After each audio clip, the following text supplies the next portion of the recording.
Hello, everyone, and a very warm welcome to you all from wherever you're joining us from around the world. I'm Dr Rose Harris-Birtill from the School of English here at the University of St Andrews in Scotland. And for today's Meet the Author event, I am delighted to be able to welcome the author, Dr Garry McKenzie, to speak to us today as part of our Alumni Weekend events. Now, thank you all for bearing with us here. There's been a few technical difficulties, but I'm delighted to say we have been able to get Garry by the phone. Hello, Garry. Hello, hi Rose, lovely to Hello. speak to you. Lovely to have you with us today. So today we're going to be discussing Garry's book, Scotland, A Literary Guide for Travellers, as well as his new poetry collection. And Garry will also be treating us to a reading as well.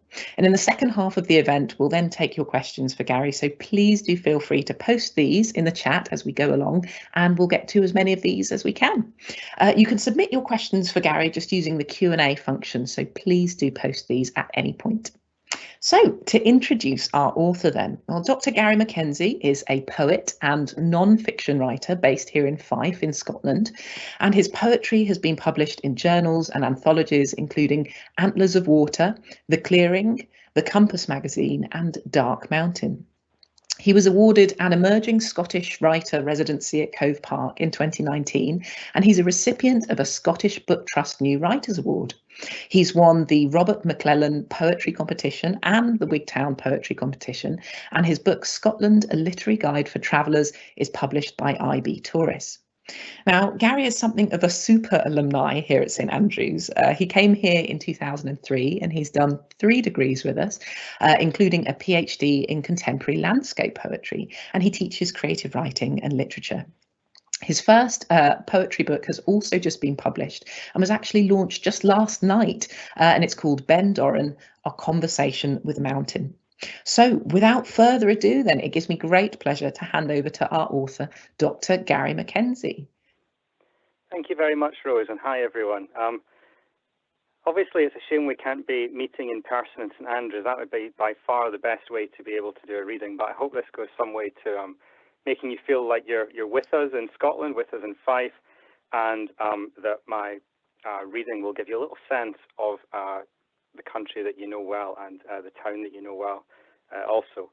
So my book, Scotland, A Literary Guide for Travellers, as the title suggests, is a literary travel guide to the country. It looks at it travels around Scotland looking at places that have literary connections of one sort or another. So places where authors lived, places which inspired them, places authors visited or didn't visit at all. So for example, the Isle of Skye, which Virginia Woolf famously hadn't been to before she wrote to the lighthouse, which is set on the island. So I'm going to take you on a little tour of Scotland today, reading a few sections of the book that draw out some of the literary connections of places that you might know pretty well. I'm going to start in Edinburgh, city of literature, capital city of Scotland, and a place where you could easily write a whole book about the literary connections that this city has. You could go basically door by door down the Royal Mile and find famous authors behind every single one of them. And I'd like you to imagine, I'm sure that many of you, if not all of you, have arrived in Edinburgh by train at some point or other, or by tram more recently from the airport. Imagine yourself arriving just below the castle, coming into Waverley Station.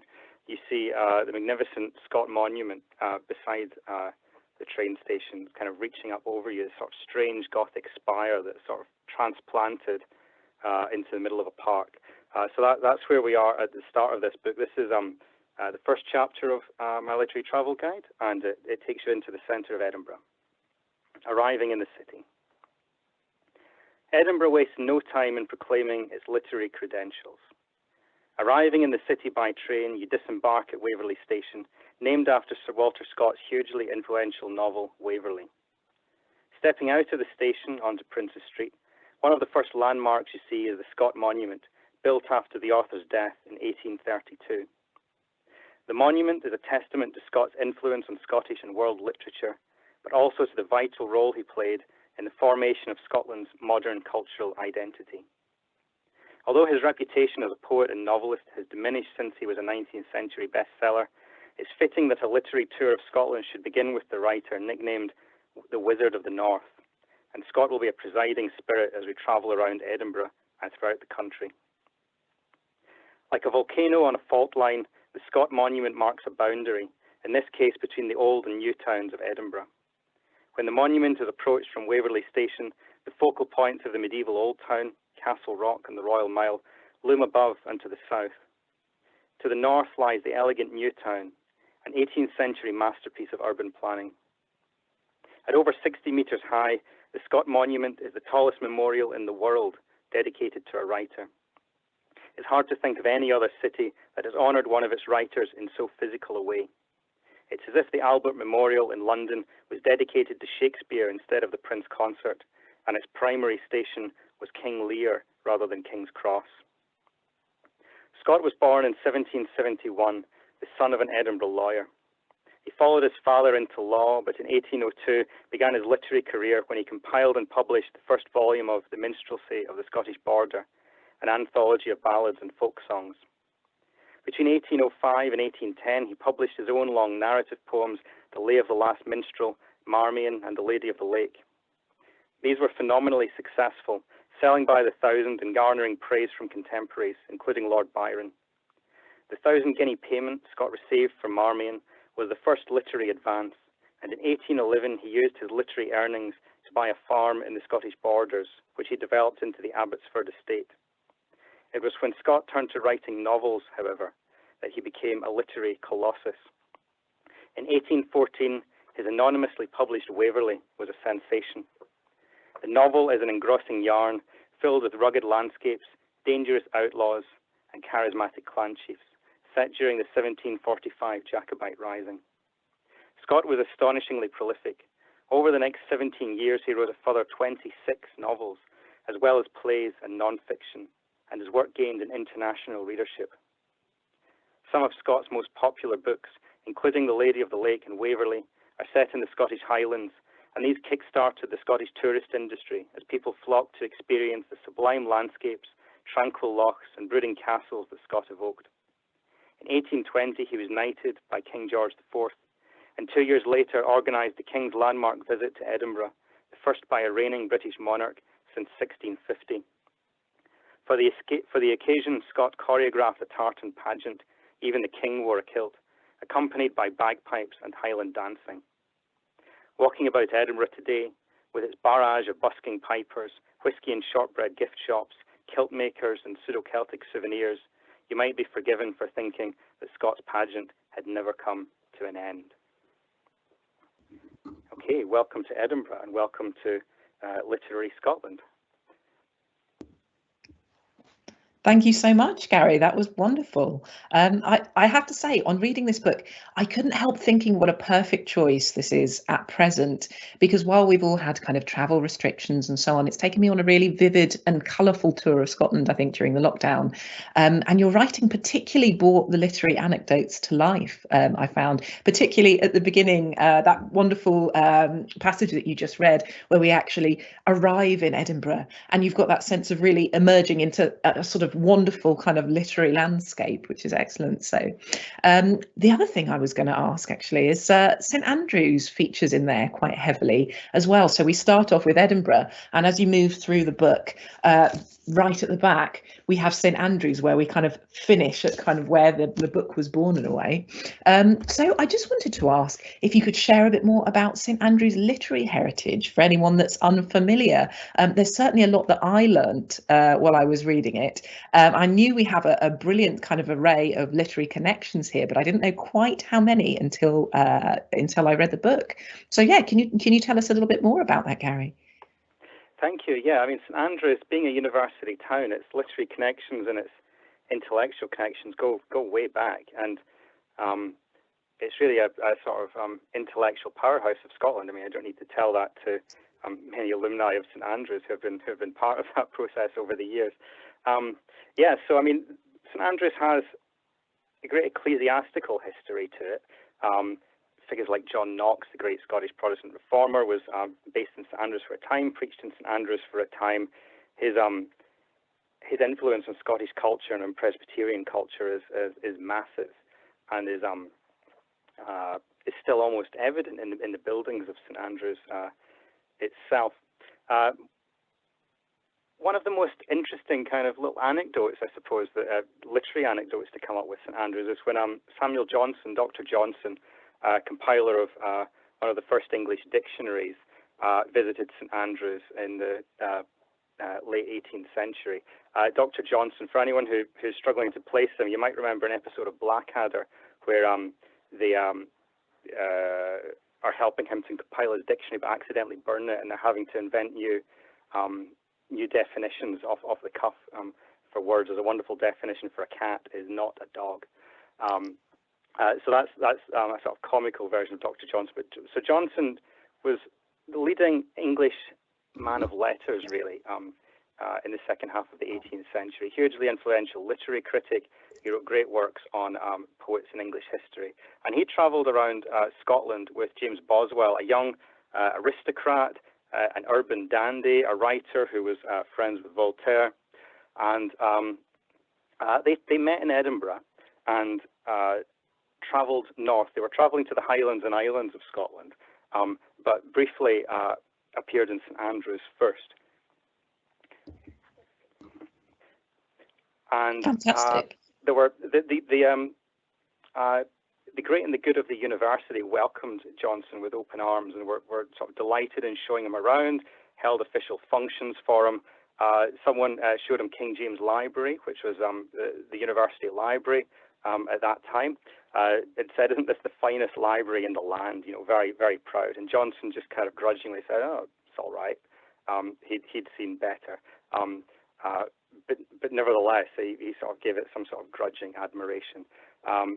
And a banquet was held for Johnson to welcome him. The great and the good of the university wanted to curry favour with this great man. And this kind of raised the eyebrows of some students who felt like Johnson was getting such a glorious reception. One of those is Robert Ferguson, who was a Scottish poet, a great influence on Robert Burns, who wrote a very scornful poem about the welcome meal that Johnson received.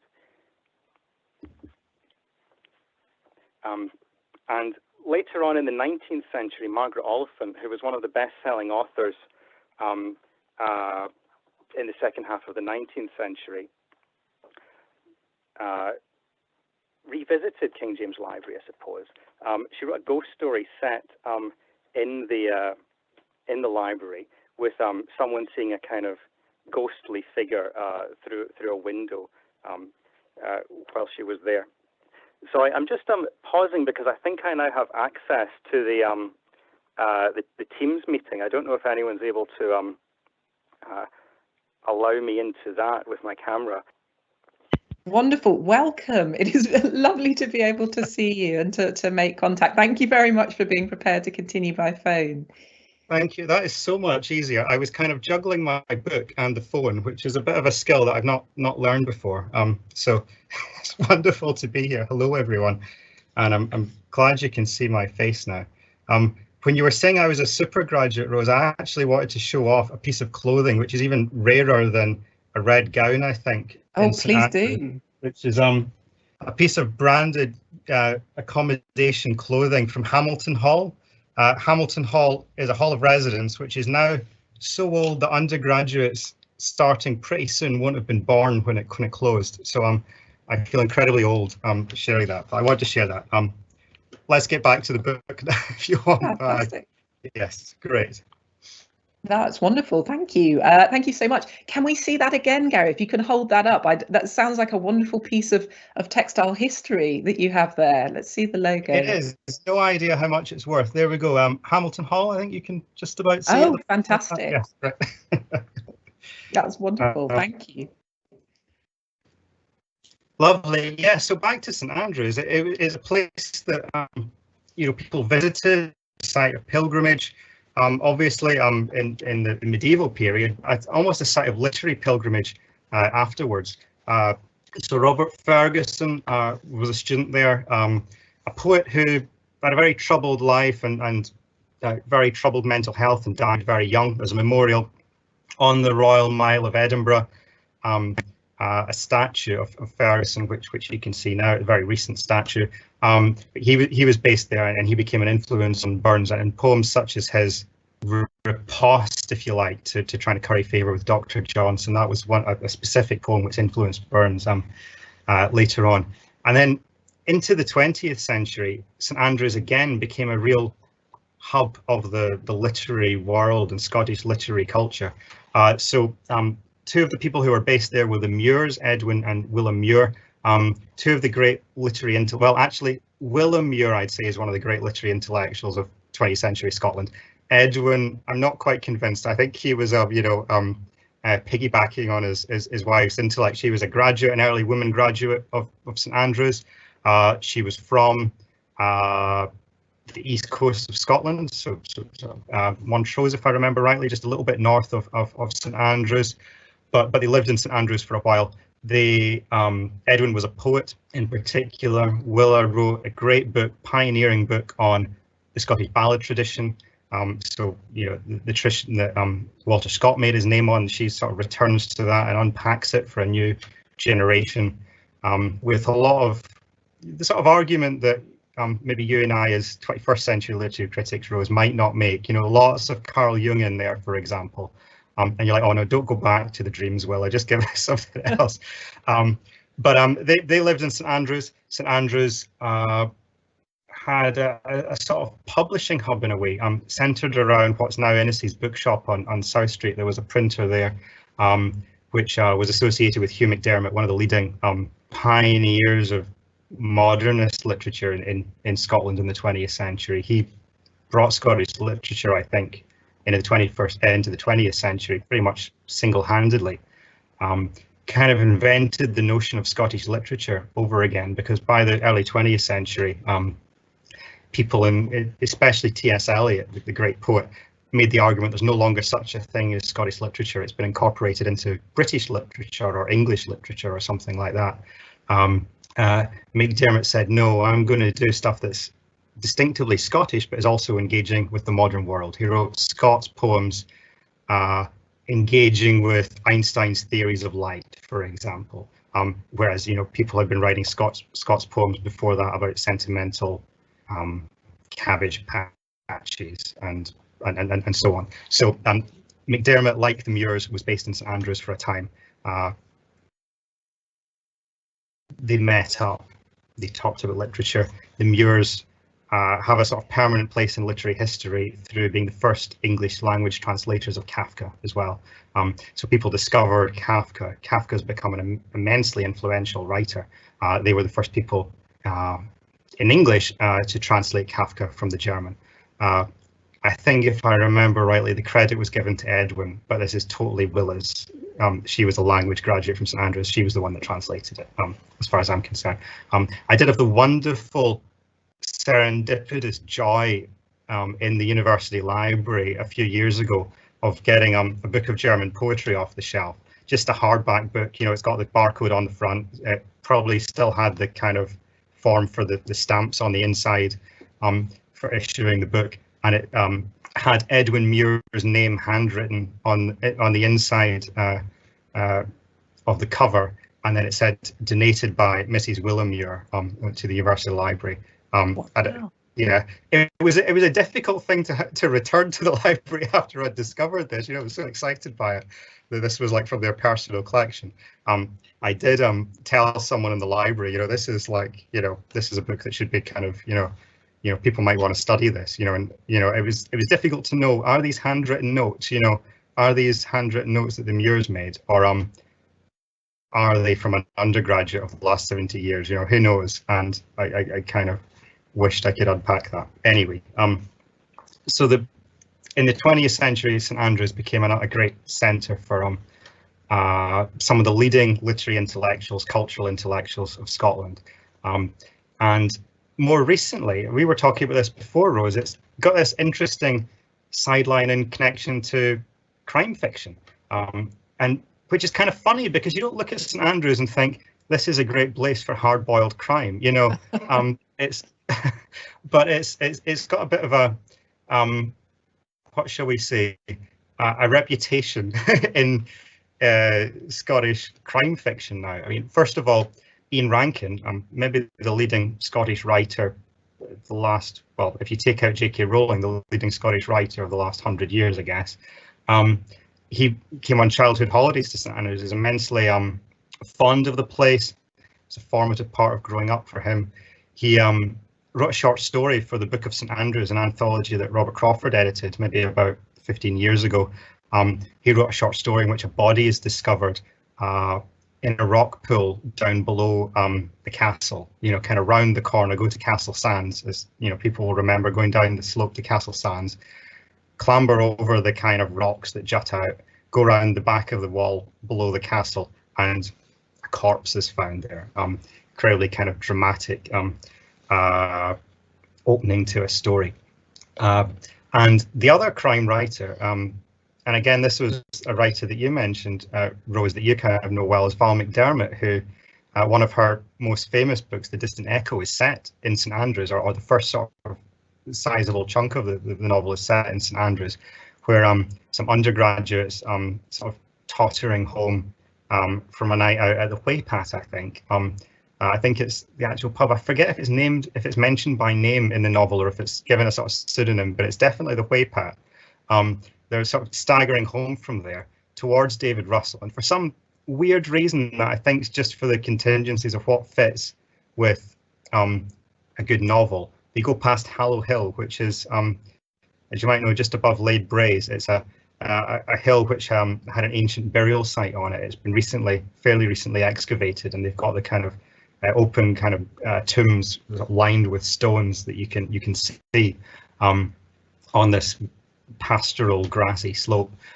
Anyway, those students walking home discover a young woman who's seriously injured. She dies very soon afterwards, and the ramifications of this crime, which they're accused of being the murderers, you know, that they just happen to find the body. That's not true, but they're witch hunted, and the repercussions for their life are huge. So St Andrews has sort of wonderful connections with that crime fiction, which are sort of surprising. And both those authors, Ian Rankin and Val McDermott, are both people who've had honorary doctorates from St Andrews. So the university's kind of given back or kept its relationship with those writers going in quite interesting ways. And finally, just to mention with that, the other crime writer writing now about St Andrews is Shirley Mckay, whose novels generally set in the 16th century are essentially detective novels set in St Andrews, with Hugh Cullen, a young lawyer sort of attached to the university, involved in solving the suspiciously large number of crimes that happen in and around 16th century St Andrews. Perhaps it was a dangerous place. It was certainly a melting pot, and people came from, you know, traders and pilgrims and intellectuals and clerics and revolutionaries all came from all over the place to St Andrews at that time. So maybe there's a bit of truth in the fact that young lawyers would discover dead bodies behind the shop that made candle tallow. I don't know. Yeah, so St Andrews is one of those places like Edinburgh where you can wander around quite easily, finding literary locations as well as important historical locations on every street corner, pretty much. That's fantastic. Thank you. As on the back of what you were saying, obviously we've got this wonderful kind of vivid connections to Scottish crime writing in St Andrews. And I was also thinking about, when I was reading the book, some of the characters that we met in here actually kind of made me laugh out loud, and not just your sort of evocative descriptions of the events in fictional books, but actually the authors themselves and what they sort of got up to in their time when they were sort of travelling around Scotland. So I wanted to ask who your sort of Scottish literary heroes are from the book, and are there any authors whose stories particularly resonated with you when you were researching it? That is a fantastic question, and a question that I wish I could give more thought to. It's interesting. Scottish literary heroes. I suppose I'm always drawn to the poets as a poet myself, and Scotland's had a great flourishing of poets in the last 30 years, 40 years. Many of Scotland's leading writers are poets, and many of them have been associated with St Andrews as well. Many have taught in St Andrews or given readings in St Andrews. The town's the location of the Stanza Poetry Festival, one of the leading festivals in the world for poetry. So among contemporary heroes, I suppose Kathleen Jamie is one that really stands out for me, a poet, taught in St Andrews for many years, a poet who really engages with issues surrounding how we think about the natural world, how we relate to the world around us, really kind of timely, important questions. She also has, I don't know if you know her collections of essays, she's a wonderful essayist. I think her essays are really going to stand the test of time. Book called Findings is one that really comes to mind as someone who's a sort of inspiration. George Mckay Brown's probably another inspiration to me, a poet, active sort of from the 1950s until the 1990s. Lived in Orkney, left Orkney I think twice in his life. Really, well, once was a sort of extended period where he studied in Edinburgh, but pretty much never left the islands, intensely rooted in the islands, but wrote wonderfully cosmopolitan poems engaging with sort of European culture, and making Orkney seem not like somewhere far away. You know, if you look at the Orkneys on a map of Britain or a weather forecast or something, they're way up at the top and they're quite remote. He makes them central to European culture over a long period of time, which would have been the case when people travelled by boat and when the Norse were travelling all around Northern Europe and beyond.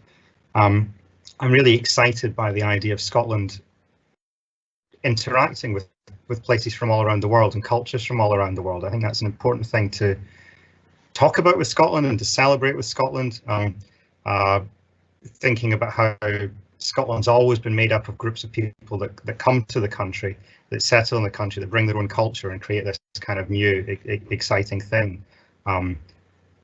It could, I suppose, you could be quite tribal in a book about Scotland's literary history, and say Scots are X, Y, and Z, whereas actually, they're every single letter of the alphabet combining.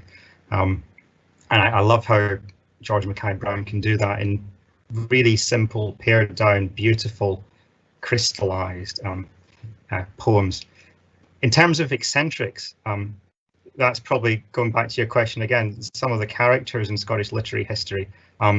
There's some that are great with that. I suppose one thing I enjoyed was when Keats, John Keats, the great romantic poet, travelled to Scotland, went on a kind of pilgrimage, and he kind of, firstly, it pretty much kills him. He climbs Ben Nevis, having walked around much of the rest of the Highlands, and he had fragile health to start with, and his health never really recovered from the exertions of it, I don't think. But he goes to Robert Burns's cottage. Burns is one of his heroes, was writing, sort of 10, 20 years before Keats would have discovered him, would have been reading him. He's an iconic figure for him, and Burns is dead by the time that Keats is on his pilgrimage. He goes to Burns's cottage, the cottage which is still associated with Burns today. It's in Alloway in Ayrshire, southwest of Scotland. You can still visit it. There's a wonderful visitor centre there now that's quite recent. And he goes to this cottage which had just changed hands since Burns's time. A cobbler had been there. A sort of small rustic tavern was there in Keats's time. Keats goes in and talks to this guy who's been drinking a lot of bootleg whiskey, and he's appalled by this. He thinks this is like besmirching Burns's good name, that this character could be in the house. He sits down and he tries to write a poem, and tries to write a sonnet about Burns's cottage, and it's it's a terrible poem. It's a sort of dutiful, I want to be in this kind of Acropolis kind of place for me, and be inspired, and he's not feeling it. It doesn't quite work. So that's kind of wonderful story, taking, I guess, one of the kind of big figures in English literary history and showing them not quite being at home in this kind of place. He then kind of gets into a fracas in Glasgow, where one of the locals intimidates him really, and he sort of says they could be obliged to go and attract the constabulary to save him. Dr Johnson as well had a wonderful moment in Glasgow. There's a pub that's still there called the Saracen Head, which is near the Barrowlands Market in the east end of Glasgow, east of the centre. The story is, so Boswell and Johnson stayed at the Saracen Head, or Sarry Head as it's called in Glasgow, and when they were returning from the Highlands, going back towards England. And they met up, as the story goes, with Adam Smith, the economist, teaching at Glasgow University at the time. Apparently they got into a fight, and Adam Smith called Dr. Johnson a son of a bitch, after which he was expelled from the pub. So I love the idea of like these like prominent great figures from literary history kind of getting into a pub brawl in the East End of Glasgow. That's kind of a, you know, in the spirit of Scottish literature, I think, or in the spirit of the place. I quite like that. That's fantastic. I think it's so interesting, though, because these sort of anecdotes, these bits of kind of human history, if you like, behind the book, I think really kind of bring it to life. This isn't about sort of dead authors. This is about kind of living stories and places that you can still go and visit even now. I particularly liked your description of Glasgow on walking in. Actually, you shouldn't be looking down, you should look up, because the architectural details that you'll miss actually when you're going around, it's a sort of fascinating place. And I think your book really was so fantastic. It's so fantastic at describing the sort of visuals, I think, of the places that it takes us to. So from the places that you visited then when researching the book, is there anywhere that you'd particularly like to explore more or maybe go back to? Yes, many places, I suppose, is the quick answer to that. Perhaps I could, by way of answering it, I could read another part of the book and take you to a place that's wonderful, but is perhaps not so well known to many readers. You know, many readers, Scots as well as people from around the world, have sort of said this was a discovery to them. This place that I wrote about in the south west of Scotland. It's near Dumfries. No, I'm not going to introduce it. I'll just read for you and see what you make of it. Far to the south of Biggar, where the wide estuary of the Solway Firth marks the border between Scotland and England, and the flattening landscape gives way to the gleaming of sunlight on tidal mudflats, a minor road winds through the tiny rural parish of Rodwell on the way from Gretna to Dumfries. Those driving through here might assume there's little reason to stop, but if you pull over at the tidy, if unspectacular, whitewashed church, you can see what no less an authority than Nicholas Pevsner described as one of the marvels of medieval Europe. The wonder hidden in this secluded corner of Scotland is the Rodwell Cross, a 5-metre high Anglo-Saxon monument thought to date from the 8th century. Its stone sides are carved with patterns and biblical scenes, including the crucifixion and the anointing of Jesus' feet. The immaculate sweeping lines of the latter image give it the appearance of a 20th century primitivist sculpture. Around these carvings are phrases from the poem known today as the Dream of the Rood, written in Anglo-Saxon runes. Although the runes can't be dated with absolute certainty, they constitute one of the oldest surviving texts in English poetry. These inscribed phrases are probably quotations from a longer work which was doing the rounds at the time, rather than a complete poem in their own right, but they stand alone perfectly well. The word rood means cross, and the poem tells the story of Christ's crucifixion, but from a rather unique perspective, that of the cross itself. The stone cross at Rodwell is, as it were, speaking to us directly. There's a great deal of mystery surrounding the Rodwell Cross. Why was it made and for whom? Was it the creation of local craftsmen? Did it attract visitors from far and wide? Should it be regarded as an example of religious devotional art, or as a monument to the wealth and power of the person who commissioned it? Or was it, like a Renaissance painting, a bit of both? Stylistically, it has similarities with crosses in Northumbria, Ravenna in Italy, and Byzantium, so perhaps it should be considered as part of European rather than local culture. The runic inscriptions of the Dream of the Rood present the crucifixion in a way that could be readily understood within the framework of Anglo-Saxon culture. Christ is cast in the role of heroic military leader, more dragon-slaying Beowulf than meek, suffering servant. My modern English translation is an attempt to capture the physical immediacy of the original poem. And this is it. The stripped young hero, Almighty God himself, was strong, unyielding. Willingly he climbed the towering gallows tree, He was brave before all men. I, the cross, raised up this great king, heaven's overlord. I didn't dare bend an inch. They mocked us both. I was bespattered with all the blood that streamed forth. Christ on the cross. From far afield the people came to this noble prince. I saw it all. I ached with sorrows. I was run through with arrows. They lowered him down, shattered, and stood by his head. They just stood there, looking at him. Standing in front of a monument like the Rodwell Cross is a humbling experience. Imagine it positioned on its own in the landscape, outdoors, and imagine that the landscape bore far fewer signs of human cultivation than it does today. The cross starts to take on the presence of a declaration of medieval Christians claiming this land for their God in a similar way to Neil Armstrong planting a flag on the moon to claim it for humanity, or at least America. It would surely have had an aura that impressed those at the time, and although it's been ravaged by the centuries, broken into pieces by Protestant iconoclasts, and then restored in the 19th century, some of that aura remains with the Rodwell Cross today. Thank you very much. I like the way that you include both the objects that you find in the landscapes, but also you mentioned the landscapes themselves, which I think is fascinating, how much the poetry that you talk about, the fiction that you talk about, is sort of steeped in the Scottish landscape. And we've actually had a question come in the chat for you asking about landscapes. The question is, does your book cover landscapes associated with Robert Louis Stevenson, for instance, with Kidnapped, or J.M. Barrie, for instance, his memoir of his mother, Margaret Ogilvy? Yes, both are mentioned in the book. J.M. Barrie, if I remember rightly, I discuss his book A Window on Thrums.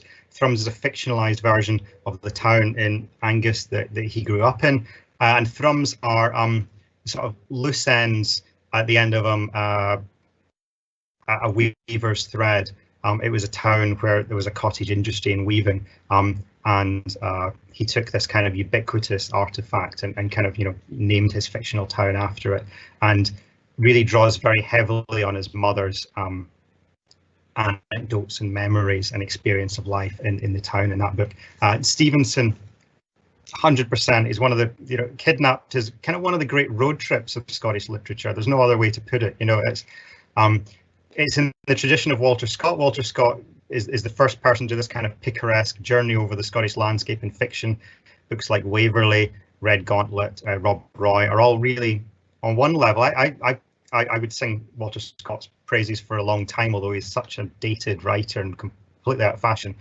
But he's got these great yarns, these great engaging stories, but they're also almost travel books. He goes around places in Scotland, evoking them, bringing them out in wonderful detail, and Stevenson really draws on that in Kidnapped. So yes, Kidnapped, the journey of the heroes in Kidnapped from Erid, the small island off Mull, back to Edinburgh, across Rannoch Moor, is something that comes up a few times in the book, especially Rannoch Moor. Stevenson describes it in a beautifully evocative way in the book. This sort of wilderness, this barren desert, formidable place to cross, and imagine crossing it on foot today. It's got a road and a railway going over it. Goodness knows how they built those, but incredibly intimidating, forbidding landscape.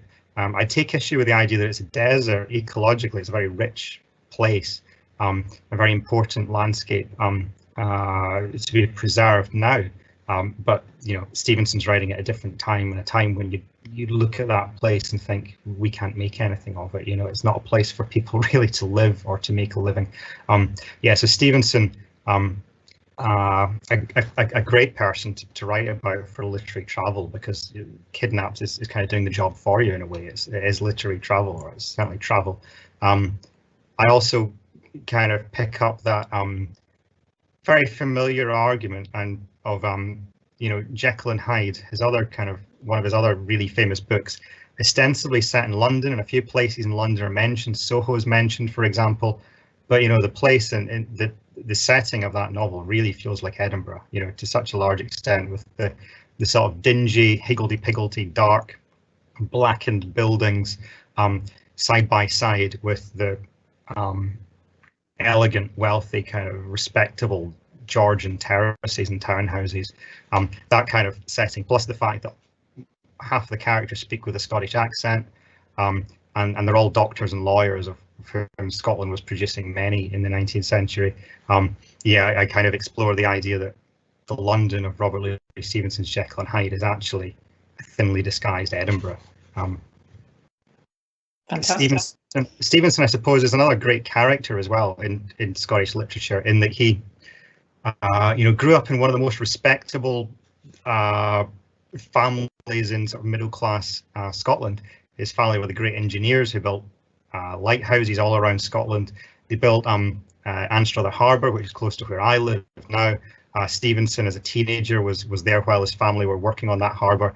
He was meant to be learning the family trade, you know, doing sort of apprenticeship, but actually he was posturing as a writer, and, you know, trying to write stuff as a teenager, and not really engaging in the family firm kind of work. He studied initially engineering and then law at Edinburgh University. There's wonderful incongruous pictures of him just after he took his bar exam, wearing a lawyer's wig and robes, and, you know, and looking a bit like a rock star pretending to be a lawyer, you know, kind of thing. You know, it doesn't look right.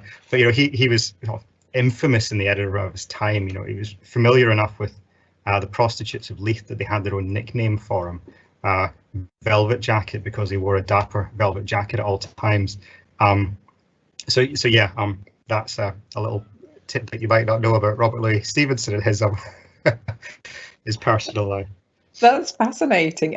It's so interesting. I think as soon as you sort of, there's so much going on in the book, and you get the sense that each of these little anecdotes, these little bits of insight that we get, there's a whole kind of massive history out there. And I think it's certainly something that has inspired me, actually, to go further into elements of Scottish writing and Scottish history that I only know kind of a small amount about. So thank you for that.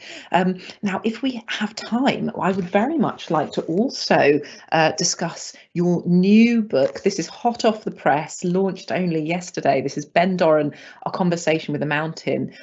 So a huge congratulations, actually, on the publication of this book-length poem. And for anybody who hasn't got hold of a copy yet, can you tell us a little bit more about it? Yeah, so it's Ben Doran's actually mentioned in my Scotland book, just to link back to that. Ben Doran is a mountain in the Highlands. It's about halfway between Glasgow and Fort William. It's a wonderful conical, it's almost Mount Fuji shaped. You might be able to see that on the cover, this sort of, you know, very distinctive shape of it. And if you're traveling, well, someone said to me the other day that they always feel immense excitement when they're traveling north and see it, because it means that they're arriving in the Highlands, and they always feel sadness when they're traveling south and see it, because it means that they're kind of leaving again. And it's the location of one of the great poems in Gaelic literature, mid-18th century Gaelic poet Duncan Ban McIntyre. He was illiterate. It's an oral poem that he composed and somehow held in his head. It's about 550 lines, which he held in his head. It's modelled, the rhythm of it's an intensely rhythmical, metrical, rhymey kind of poem, emulating a particular form of bagpipe music. And what's amazing about the poem is it's McIntyre worked as a gamekeeper, and lived just to the side of the mountain. The valley that's on the cover of the book, just at the edge of the mountain, is where he lived. So he knows this landscape intimately. And at the time, there was a population of red deer there, a herd of red deer. He observes this herd of red deer in minute, exact detail. And that's what's really compelling about his poem. It's almost like a 20th century biological field study, but in 18th century poetry form. And you think of mountain poems as being probably the kind of Wordsworth template. You know, the poet, the bard, I should say, probably climbs to the top of the mountain, looks down, surveys everything, and thinks about the nature of the human soul and their own existence and their mortality, or something like that. You know, that's the kind of Wordsworth, Shelley kind of approach to mountain poems. McIntyre isn't interested in that at all. He's not writing a poem about himself. He scarcely mentions himself other than to say, I love this place. And it doesn't reflect at all on the nature of human existence. He doesn't even go to the top of the hill. The top is not mentioned once in his poem. And I was translating some of this from my Scotland book, and I was trying to do justice to the sound of it, but also to this biological specificity in it. And I felt like I'd unfinished business with it after the Scotland book. I wanted to return to it. So what I've done is translate it into modern English. I've instead of trying to replicate the rhythm and the rhyme of the original, I put it into a completely new form, a form with a lot of open space on the page. I wanted to create the feeling of reading the poem being like walking into a landscape where things happen on the hillsides, you hear sounds, the light strikes a slope, the shadows are moving, and the clouds are making shadows on another slope, you hear the trees waving in the wind behind you. All these things are happening around you. That's kind of what I wanted to create in a poem where there's a lot of space and the words are happening in various places on the page. So about half of this poem, it's a book length poem, but half of it is my sort of fairly loose, free translation of MacIntyre's Gaelic, and the other half is original. It's completely new stuff. So I'm building MacIntyre into a new poem, which is kind of in conversation with him. It's a conversation between the modern world, between contemporary ecology, environmental thinking, issues to do with land ownership in the Highlands, to do with deer stalking, all those things are brought into conversation with MacIntyre's original. I want it to be an evocative sense of the place, but also to radiate out and intersect with a load of kind of things that we're discussing all over the world at the moment, to do with the environment, to do with ecology, to do with how we interact with, how we value other species. Shall I read a little bit of the poem before we finish up? Do I have time to? Please, I would be delighted. Great. Please do. Lovely. So the poem is in 8 sections, and the 8 sections kind of follow the seasons and follow the life cycle of the deer. The rut is mentioned. There's a hunt mentioned at the end in a culminating scene.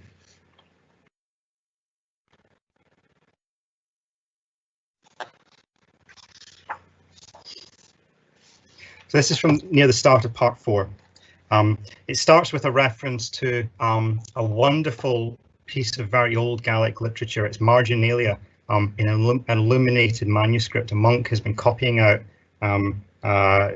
some sort of religious text, and in the margin has stopped and made an observation which has been recorded. So that observation, I've got a sort of translation of that at the start of the poem. That's the start of this section. That's where we begin. Turn back a page in the register of time and read an earlier inscription. Raven quill, oak apple ink, a monk, a vellum margin. The sunlight through the willow leaves flickers over my page and brings me joy. An instant brought continually into being, a scribe's humble art. A man who, like Duncan Bann, is swept off his feet by the world. Mountain of herbs and saplings, mountain of hummocks and hillocks, mountain of superabundance, in your green summer robe you're the finest in the world. Laden with gifts, abounding with fruits, the green berries of the glen always ripen on your slopes. I can't believe that the records reserve first place for other, lesser bens. In full Highland dress, jewelled with woods, each thicket waving its blossoms in the wind, you're flawless, Ben Doran. You lack nothing. Walk into the text at a different point. Before the hills were overstocked with deer for sport and profit. Before the poet watched sheep lay them to waste. Before progress with its stocks and shares turned Duncan and his people from the land. Before bare slopes and heather were branded timeless wilderness. The proud cockerel pushes out his chest and, you know how it goes, the recital's well polished. Around him smaller birds build their shieling of song, each anthem declares I am, each antiphon I belong. There's a nifty wee buck, a virtuoso on the hill, He never slips, he never comes a cropper. He jinks over the slopes like a flying winger. He ranges through corries, sure-footed, well-antlered. Come heather, come high ground, he climbs for the hell of it. Through bracken and brushwood, he freestyles, he wanders. At the foot of each gully, on the height of each hillock, he's playful, he's vital, long-strided, elusive. He's a maestro, fluent in his medium. He performs the hill with every scratch and scat and wallow, at every heartbeat. When at rest, he dreams the bank of watercress and vetch, the boulder, the cloud of clegs. His hooves riff and glissando on the rocks. He knows by heart the trill of morning birchwood, the flutes and clarinets and horns of the ridge, the water's themes and variations, each one part of the pibroch of the hill. But for the buck, a broken twig, a flash, an unknown scent, an unfamiliar point on the horizon is a note in the chorus of fear he can never sing and never stop hearing. This is being a deer. Wow, that's beautiful. Thank you, Gary. I think your poetry weaves together with the original poem with such grace, I think, and fluidity that it's easy to forget that this is a conversation with a poem that was written 250 years ago. I appreciate we're almost at time, but I think maybe as the last question then, perhaps you could tell us a bit more about the composition process and what it was like actually weaving your work into the original by Duncan Bunn McIntyre. Yeah, well, I mentioned that the rhythm and the structure of the poem that he composed is based on bagpipe music, and the kind of bagpipe music that he was influenced by. Bagpipes, you can't control volume in a bagpipe, you're always playing the same volume, and it has a limited range of notes. And traditional bagpipe music plays a basic melody and then repeats it, embellishing it with more and more notes as they go along, and the piper is playing more and more notes until their fingers can't go any quicker. You know, adding stuff into this basic pattern, this basic melody. And I kind of picked up that idea and ran with it in the book, the idea that, you know, I could put in the extra notes, you know, by adding in all these little sections. So I painstakingly, very literally translated the original kind of word by word, straining my eyes over my Gaelic dictionary as I did so, looking at how other translators had translated it before.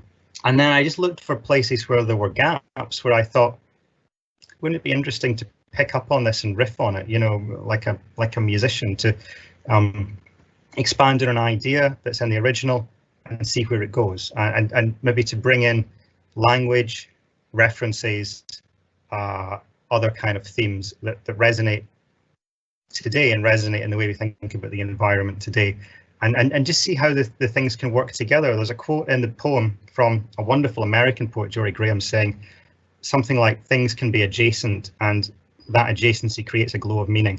I think that was a sort of guiding light for me in the poem, this idea of different ideas, different words, different language being adjacent, and just seeing what kind of glow, what kind of chime they create. Thank you, Gary. I think that's beautifully put. And I like the idea of literary adjacency this evening. We've managed to get both of your books in, so thank you so much for that. I think that's all we have time for tonight, but I'm sure you'll all join me in saying a huge thank you to Dr. Garry McKenzie for sharing his time and writing with us. Thank you, Gary. And my warmest thanks also to you all for joining us and taking part in our literary adventures wherever you are around the globe. We look forward to welcoming you back for our next virtual events, and wherever you are, take care and stay safe. Thank you and good night from us here at the University of St Andrews.